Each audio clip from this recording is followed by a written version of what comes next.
Alhamdulillahirabbil alamin hamdan muwafiyan li ni'amihi mukafi'an limazidih. Wassalatu wassalamu ala man nasakha dinuhu adyanal kafarati wat talihin wa ala alihi wa sahbihi ajma'in, amma ba'du. Asyhadu an la ilaha illallah wa asyhadu anna Muhammadan 'abduhu wa rasuluh.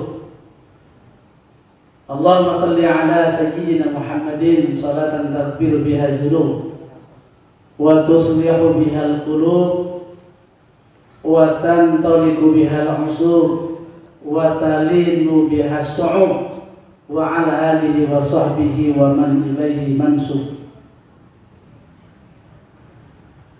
Qala Allah Ta'ala fil Qur'anil Karim, A'udzu billahi minasy syaithanir rajim.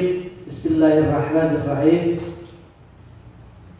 Ya ayyuhalladzina amanu kutiba alaikumus syiyam kama kutiba 'alal ladzina min qablikum la'allakum tattaqun. Wa qala an-nabiy sallallahu alaihi wasallam, man shoma ramadhana imanan wa ihtisaban ghufira lahu ma taqaddama min dhanbi. Shadaqallahul azim wa shadaqa rasulun nabiyyul habibul karim wa nahnu ala dzalika minasy syahidin wasyakirin walhamdulillahi rabbil alamin. Hadratil mukarramun, bapak-bapak, ibu-ibu hadirin kaum muslimin yang dirahmati Allah Subhanahu wa taala.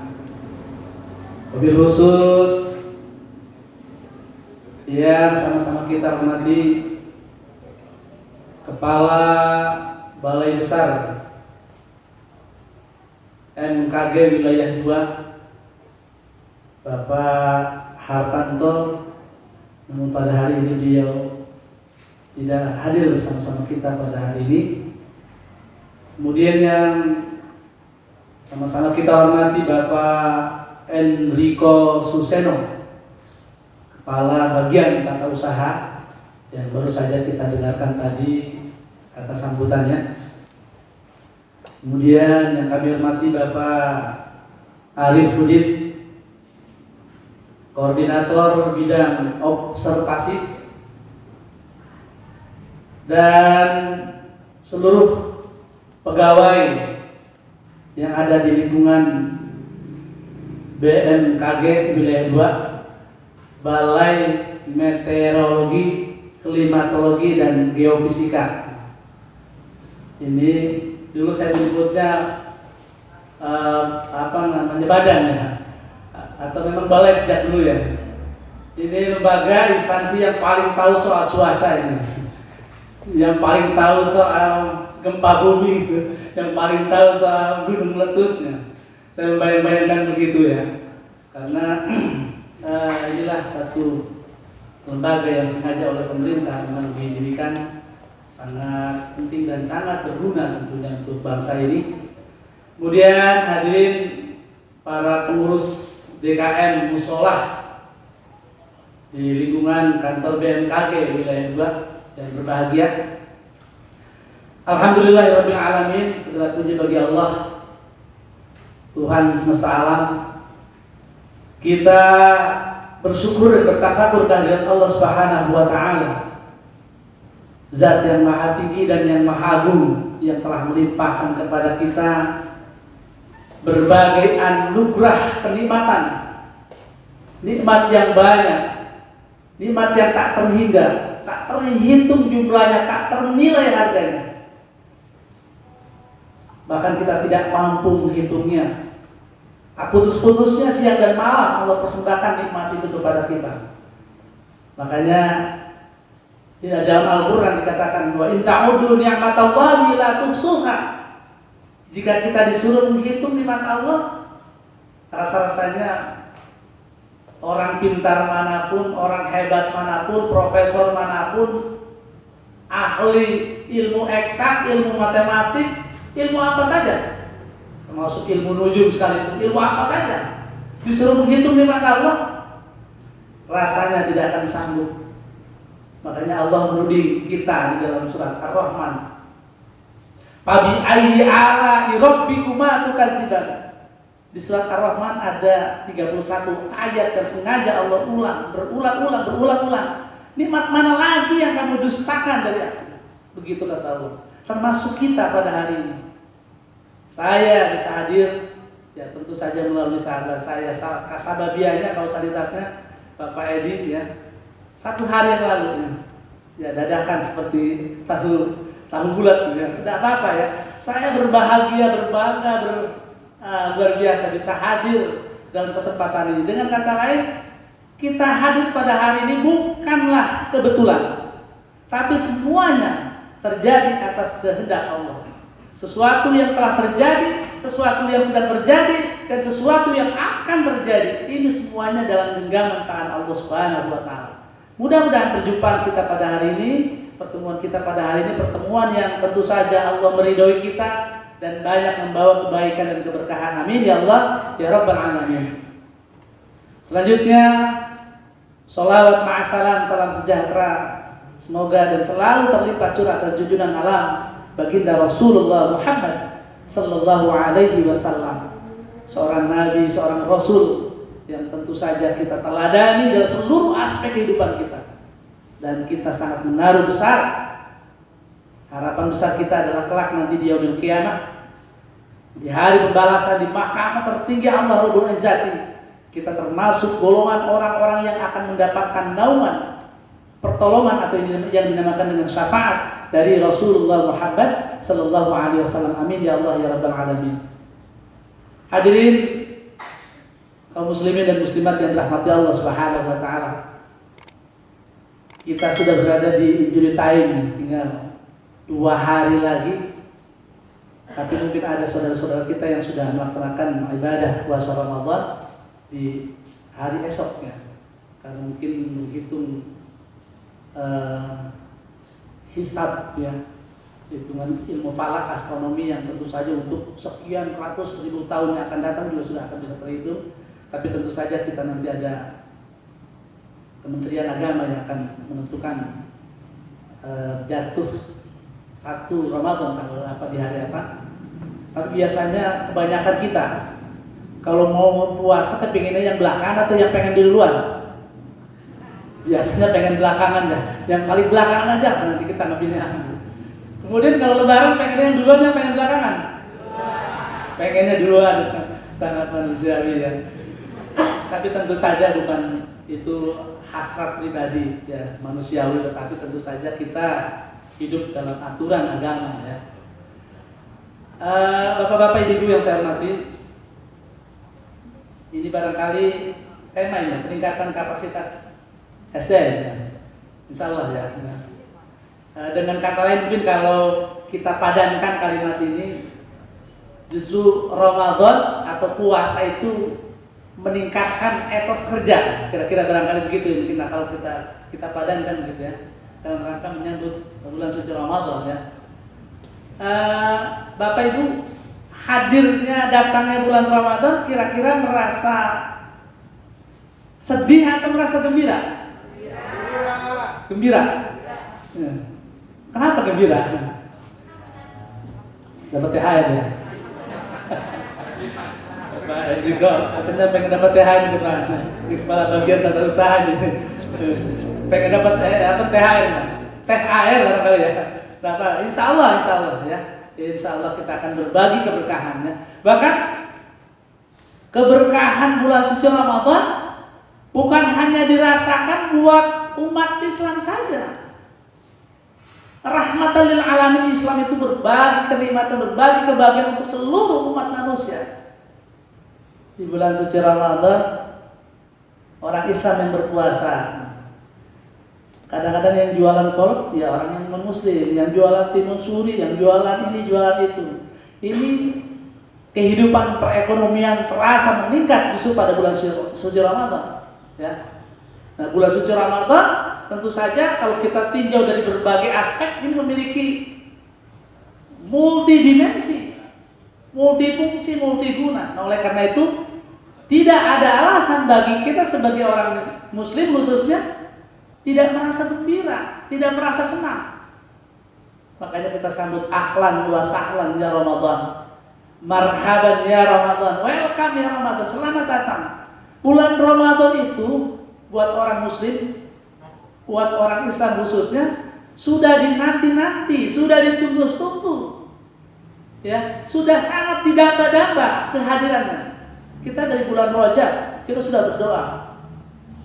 Allahumma barik lana fi Rajab wa Sya'bana wa ballighna Ramadhana. Ya Allah, berikanlah keberkahan kepada kami pada bulan Rajab terus sampai ke bulan Sya'ban. Ya Allah, berikanlah keberkahan kepada kami pada bulan Sya'ban. Ini bulan Sya'ban. Tapi kalau orang di pedalaman sana di kampung saya nyebutnya bulan Ruah ini. Bulan ruahan.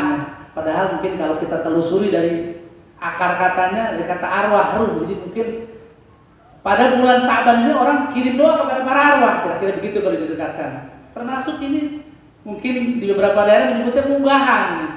Munggahan mungkin kalau kita tarik dari akar kata secara etimologi dikata unggahan. Munggah itu bahasa Sunda, artinya naik.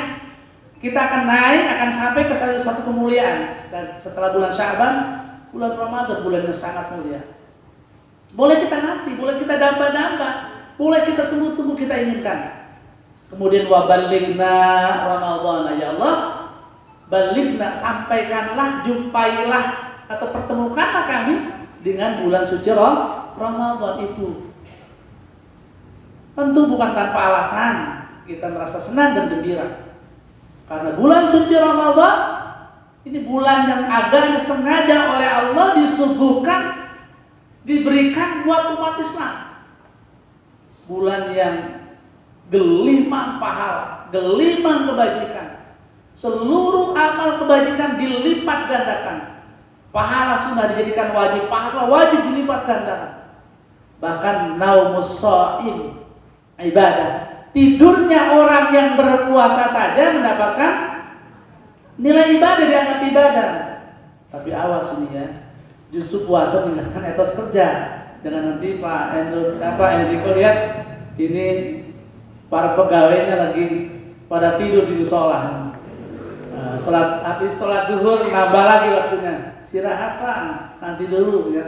Justru padahal nanti kalau kita lihat ke sudut pandang fungsi puasa, justru puasa itu meningkatkan etos kerja, semangat kerja, gairah kerja. Kenapa? Tidurnya orang berpuasa saja mendapatkan pahala, terlebih-lebih kalau dalam puasa kita laksanakan dengan berbagai aktivitas. Seluruh aktivitas apapun kalau kita hubungkan, kalau kita onkan, kalau kita konekkan dengan Allah, itu bernilai ibadah.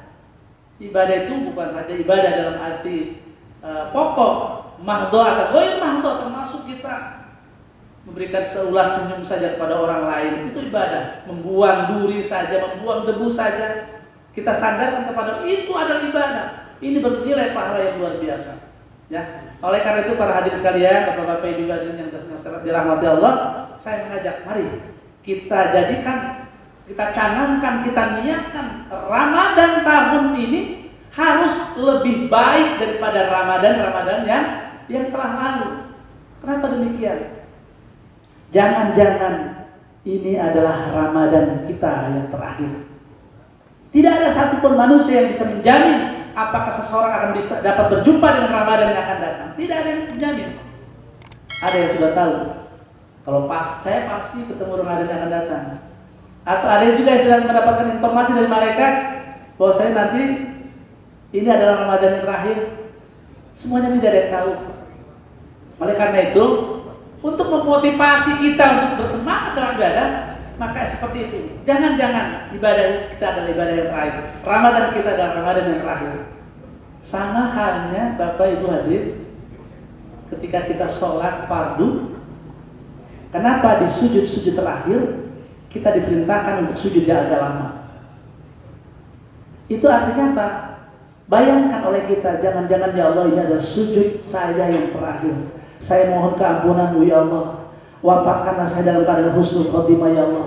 Ya Allah ya Rabb, permohonan apa saja kita pintakan, jangan terakhir yang terakhir. Karena tidak ada yang bisa menjamin seorang bisa berjumpa dengan waktu sholat yang akan datang.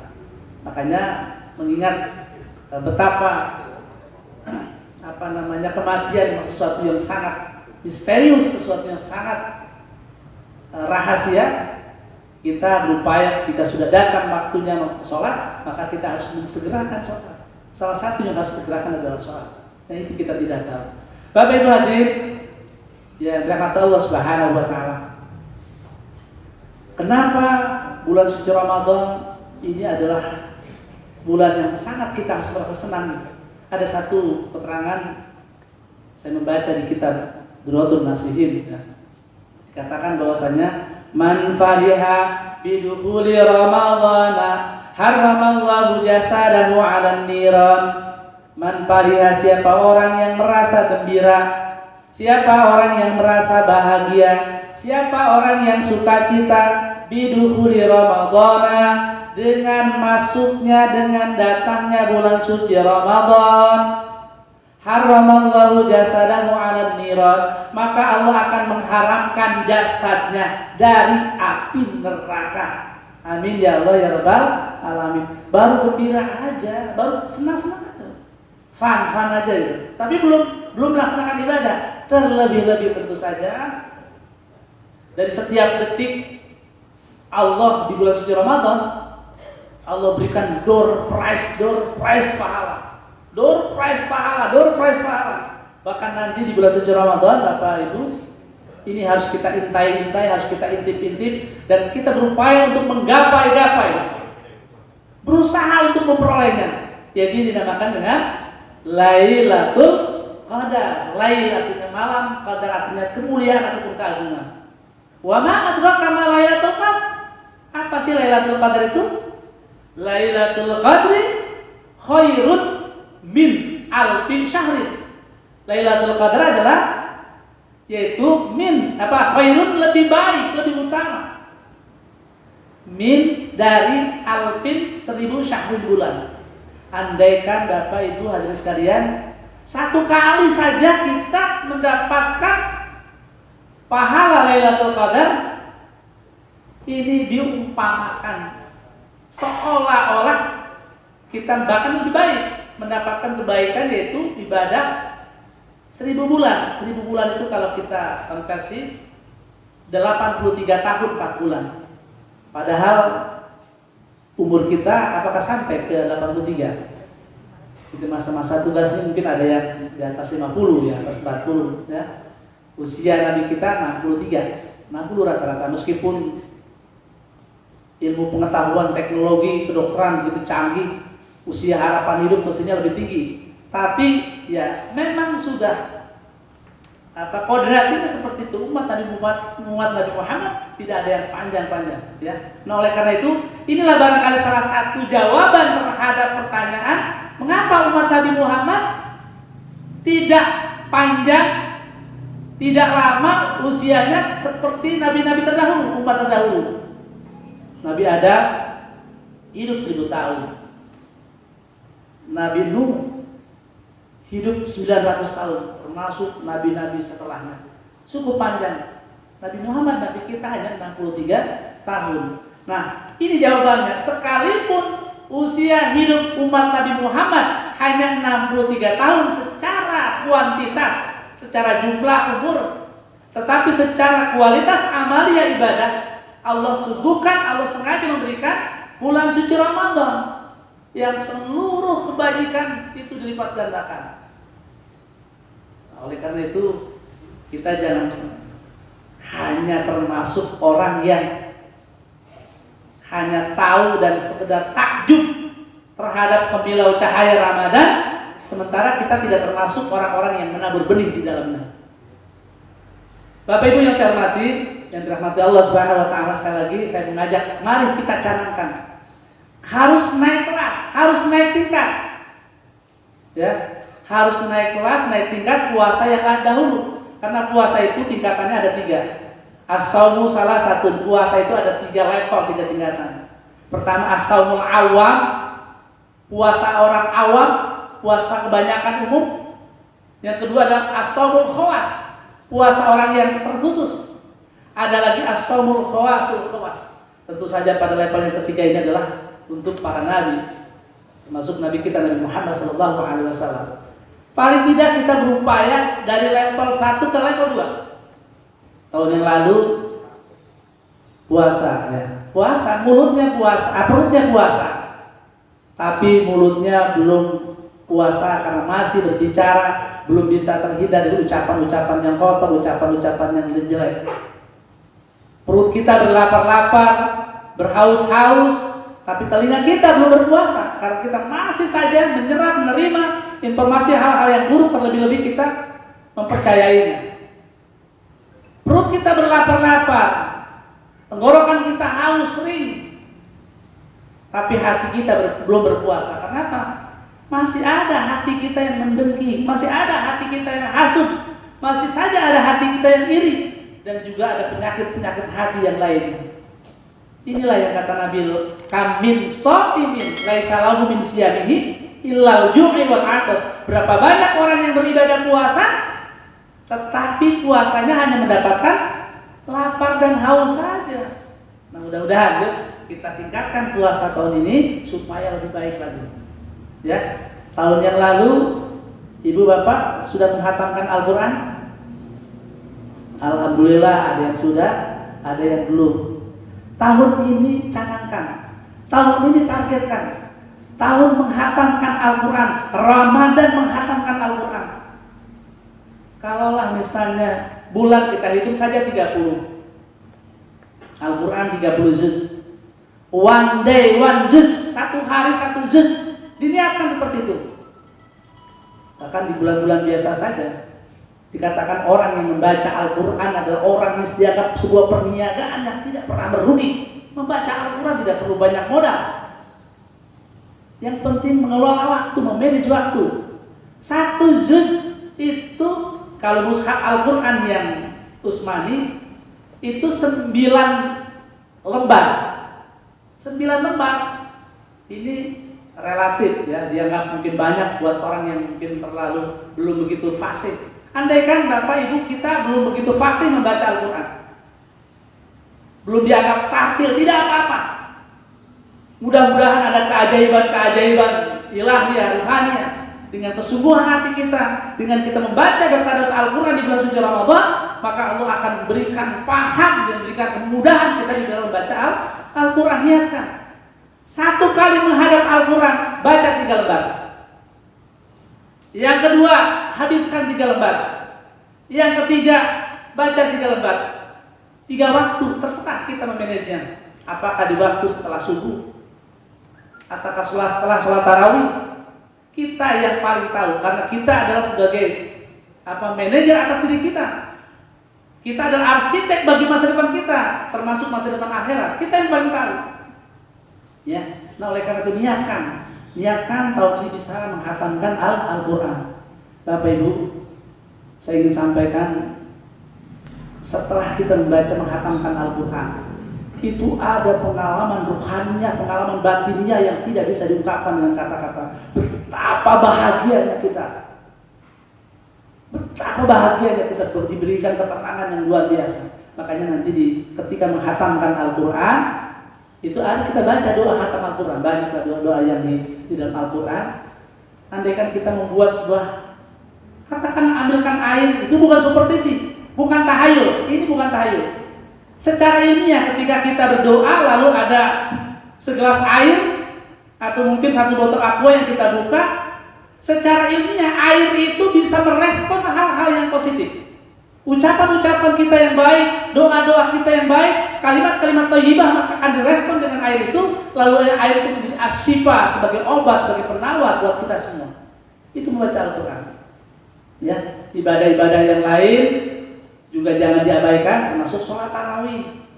Ya, jangan semua memperdebatkan sholat tarawih yang 11, yang 23, 11, 23. Akhirnya yang 11 tidak sholat tarawih, yang 20 juga tidak mengerjakan gitu ya.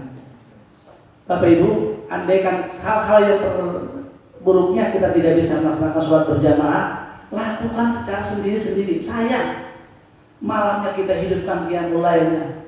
Ya, Tentu saja Bapak Ibu, bagi ibu yang kebetulan berhalangan, tidak ada halangan juga untuk beribadah di bulan suci Ramadan yang lain. Banyak kebajikan yang lain yang Allah berikan buat ibu-ibu. Ya.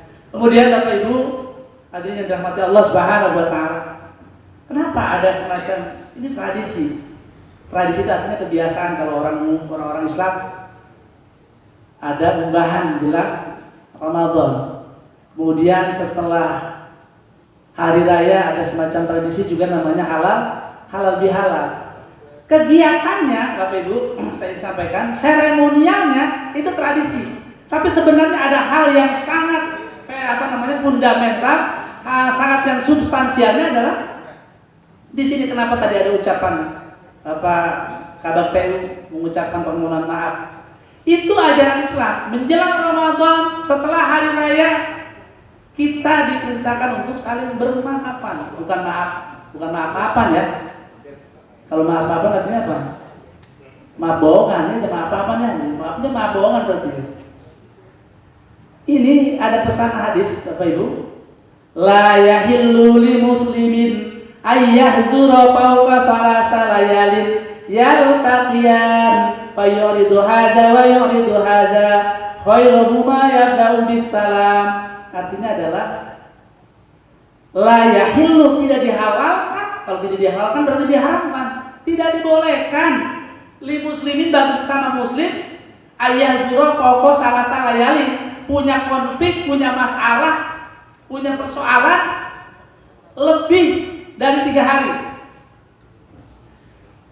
Awas ya, jangan sampai ada yang lebih 3 hari. Jangan sudah sampai masalahnya masalah kecil, urusan pinjam meminjam, atau mungkin hanya gara-gara bahaya lisan ini yang luar biasa ini, gara-gara salah ngetik di WA, salah huruf aja, salah kalimat. Ya, kalau orang ribut sampai berdarah-darah mungkin sportif, setelah itu bermaafan selesai.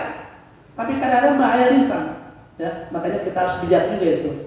Ada satu ungkapan, bila pedang melukai tubuh masih ada harapan untuk sembuh. Tapi bila kata-kata melukai hati, kemana obat hendak dicari? Ada nggak obatnya? Sakit hati, gara-gara sakit hati itu. Oleh karena itu, inilah hari yang baik buat kita. Ya. Sebelum puasa, meskipun ibadah Ramadan itu adalah termasuk ibadah yang hablum minallah, interaksi vertikal. Tapi tentu saja wala tansa nasibaka di dunia, ya nasibaka minad dunia. Artinya urusan-urusan kita di dunia ini hablum minallah siap diselesaikan. Interaksi horizontal kita sama teman kerja, sama tetangga, saudara. Kita berdoa sampai nangis di hadapan Allah bulan suci Ramadan. Ya Allah, ampuni dosa-dosa saya, maafkan segala kesalahan-kesalahan saya.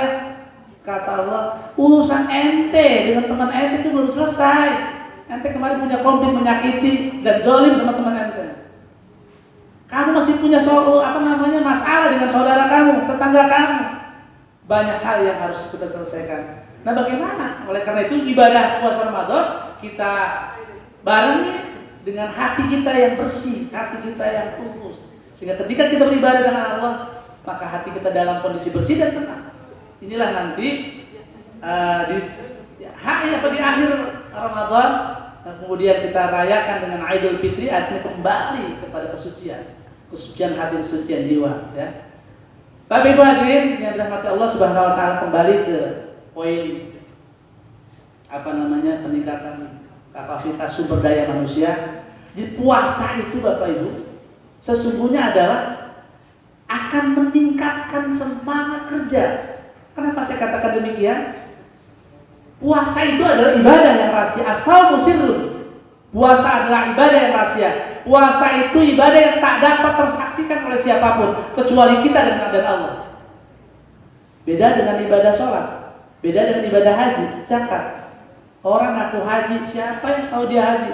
Orang haji itu ada prosesinya, ada walimatus safar, diantar dengan keluarganya dan tetangganya, dan pada bulan haji. Kemudian juga mungkin boleh ada yang ngaku umroh, kapan berangkatnya? Ngaku sholat, udah sholat padahal dari sebelum zuhur sampai asar dia masih ada di situ, ketahuan. Tapi ibadah puasa, siapa yang tahu seseorang puasa tidak puasa? Tidak ada yang tahu kecuali Allah. Mungkin saja dia pagi-pagi habis Kelihatan jalannya gontai tak terarah, lemas, padahal dari kamar habis menyantap sisa makanan sahur tadi malam. Nah, karena puasa itu ada di situ rasa kejujuran kita. Ini akan berefek, berdampak kepada kita kerja. Kerja itu kita loyalitasnya terhadap pekerjaan, terhadap kewajiban kita, bukan terhadap pimpinan. Sehingga tidak ada lagi dengan adanya puasa, tidak ada lagi istilah cari perhatian, caper, tidak ada lagi cari muka, Karena apa? Kita bekerja secara ikhlas tulus.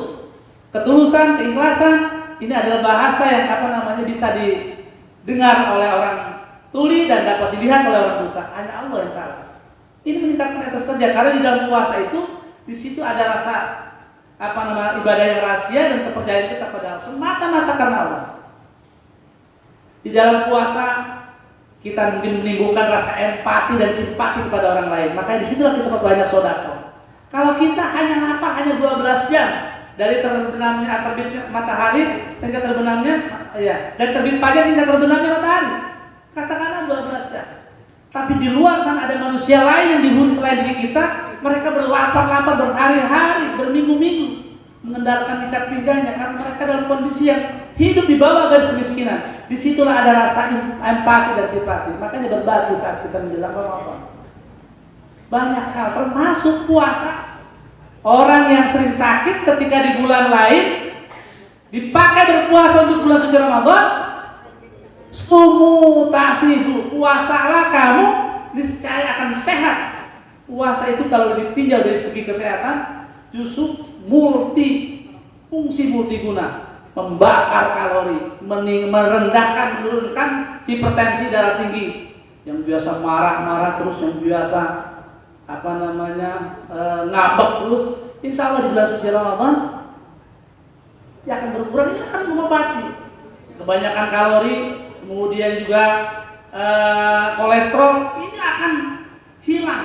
Bahkan di kedokteran itu orang yang operasi saja harus berpuasa. Bahkan saya pernah membaca, mungkin Bapak Ibu juga pernah membaca riwayat ada seorang petinju dunia legendaris itu, Muhammad Ali. Itu pernah punya penyakit yang luar biasa yang menurut para ilmu kedokteran dianggap sudah mengalami kelumpuhan dan tidak bisa lagi bergerak dan hidup. Salah satu yang dia lakukan adalah dengan melaksanakan ibadah puasa. Parkinson, penyakit yang bergerak saraf itu ya. Banyak sekali sumutasi, puasalah kamu supaya kamu sehat. Dan Bapak Ibu hadirin yang dirahmati Allah, puasa yang kita laksanakan seperti yang disinyalir diungkap dalam Al-Qur'an. A'udzubillahi minasyaitonirrajim. Bismillahirrahmanirrahim. Ya ayyuhalladzina amanu kutiba 'alaikumus syiyam kama kutiba 'alal ladzina min qablikum la'allakum tattaqun. Ya ayyuhalladzina amanu, wahai orang-orang yang beriman, sengaja ya. Puasa ini dipanggil hanya untuk orang-orang yang beriman, tidak ya ayyuhal muslimun, ya ayyuhal muslim. Karena muslim saja belum jaminan untuk melaksanakan ibadah puasa, makanya untuk orang-orang yang beriman. Ya ayyuhalladzina amanu kutiba 'alaikumus syiyam. Kutiba itu bermakna wujiba, bermakna diwajibkan atas kamu. Allah memerintahkan puasa diwajibkan buat kamu. Tapi ada ahli tafsir menyebutkan di kata-kata 'alaikumus syiyam diwajibkan atas kamu, artinya adalah pertama, Allah mewajibkan puasa itu atas diri kita. Yang kedua, kita mewajibkan atas diri kita sendiri. Karena betapa puasa itu memiliki fungsi yang luar biasa. Karena kutiba, sebagaimana puasa itu Bapak Ibu, puasa ini bukan hanya kepada umat Nabi Muhammad. Puasa juga sudah diwajibkan oleh Allah kepada umat-umat seluruh Nabi Muhammad. Dan puasa itu pada gilirannya, pada akhirnya akan menghantarkan kita orang-orang beriman, orang-orang yang melaksanakan ibadah puasa, la'allakum tattaqun, supaya kamu menjadi orang-orang yang bertakwa. Takwa ya, takut dengan Allah, bukan takut sama yang tua ya. Atau takwa bukan orang Batak sama orang Jawa, bukan ya. Takwa ini adalah level yang paripurna di hadapan Allah. Inna akramakum indallahi atqakum. Sesungguhnya orang yang paling mulia di sisi Allah adalah orang-orang yang bertakwa. Dan muttaqin atau orang-orang yang bertakwa, salah satunya prosesinya dilaksanakan dengan ibadah puasa Ramadan ya. Ahlan wa sahlan ya Ramadan. marhaban ya Ramadan, welcome ya Ramadan, selamat datang ya Ramadan. Kami atau kita semua menyambut dengan rasa sukacita, dengan rasa gembira, dan tentu saja kita bermohon kepada Allah kita diberikan kesehatan, kekuatan lahir dan batin, sehingga kita bisa melaksanakan ibadah puasa Ramadan dengan tenang, kemudian dengan nyaman, dengan nikmat, dan kita juga ingin tentu saja dipertemukan kembali dengan Ramadan yang akan datang. Oleh karena itu Bapak Ibu, nanti masih ada waktu sampai besok atau 2 hari ke depan. Ya, pentingnya kita nanti namanya istilahnya beramah tamah selama lingkungan kerja, atau mungkin Bapak Ibu yang masih ada orang tua, jumpai mereka. Mohonkan maaf, mohon ridho, mohon ikhlas, mohon ketulusannya. Jika barangkali tidak mampu menjumpainya karena jarak dan waktu yang cukup jauh, barangkali kita menggunakan alat komunikasi di ujung telepon, kita bisa memohonkan maaf, memohonkan restu kepada mereka. Kemudian juga kita bisa kirimkan doa berziarah kepada mereka di saat-saat menjelang melaksanakan ibadah suci Ramadan. Saya kira itu barangkali Bapak Ibu, mudah-mudahan Ramadan kali ini adalah Ramadan yang terbaik buat kita. Kita bisa menghatamkan Al-Quran, bisa melaksanakan ibadah sholat tarawih, kemudian kita bisa bersedekah, dan kita bisa melakukan amal ibadah kita yang lain. Yang pada akhirnya amal ibadah itu kemudian untuk menjemput rahmat Allah dan menjadikan kita termasuk golongan orang-orang yang beruntung dan masuk ke dalam surganya Allah Subhanahu wa Ta'ala. Baik Bapak Ibu, mari kita tutup kegiatan hari ini dengan terlebih dahulu dengan doa barangkali ya. Kemudian setelah itu nanti ramah-ramah.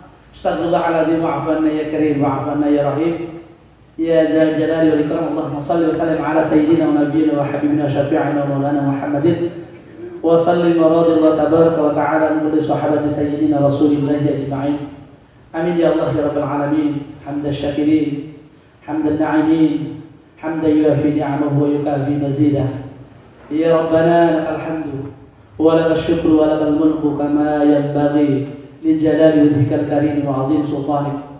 اللهم صل على سيدنا محمد صلاة تغفر بها الذنوب وتصلح بها القلوب وتنطلق بها العصور وتلين بها الصعوب وعلى آله وصحبه ومن إليه منسوب.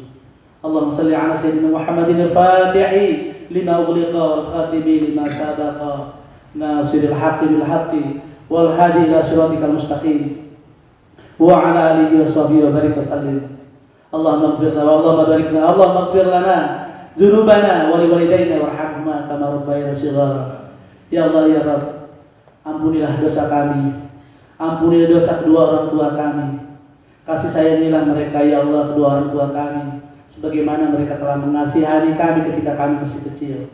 Ampunilah dosa guru-guru kami, ampunilah dosa-dosa pemimpin kami. Ya Allah ya Rabb, Allahumma arinal haqqa haqqa warzuqna ittiba'ahu wa arinal batila batila warzuqna ijtinabah. Ya Allah ya Rabb, tunjukilah kami ke jalan yang benar, itu benar, dan berikanlah kepada kekuatan kepada kami untuk melaksanakan yang benar. Begitu pula perlihatkanlah kepada kami sesuatu yang salah, itu salah ya Allah, sehingga kami dapat menghindarinya dengan penuh keinsafan dan kesadaran. Ya Allah ya Rabb, berikanlah kesehatan kepada kami dalam melaksanakan ibadah puasa. Ya Allah, panjangkanlah umur kami, berikan kekuatan lahir dan batin buat kami dalam melaksanakan ibadah puasa Ramadan-Mu ya Allah. Dan ya Allah, jumpailah kami pada tahun ini adalah dengan Lailatul Qadar, malam keagungan yang telah Engkau akan persembahkan pada orang-orang yang beriman dan melaksanakan ibadah. Allahumma ja'al jam'an hadza jam'an marhuma wa tafarruqan hadza tafarruqan ma'suma. Rabbana taqabbal minna innaka antas samiul 'alim wa tub 'alaina innaka antat tawwabur rahim. Rabbana la tuzigh qulubana ba'da idh hadaytana wa hab lana min ladunka rahmatan innaka antal wahhab. Rabbana hab lana min azwajina wa dhurriyyatina qurrata a'yun waj'alna lil muttaqina imama. Rabbana atina fid dunya hasanah wa fil akhirati hasanah wa qina adzabannar wa qina adzabannar wa qina adzabannar. Wa sallallahu ala sayyidina Muhammadin wa ala alihi wasallam. Subhana rabbika rabbil izzati amma yasifun wa salamun alal mursalin walhamdulillahi rabbil alamin. Bapak Ibu, kurang lebihnya mohon maaf. Akhirul kalam. Billahi taufiq wal hidayah. Assalamualaikum warahmatullahi wabarakatuh.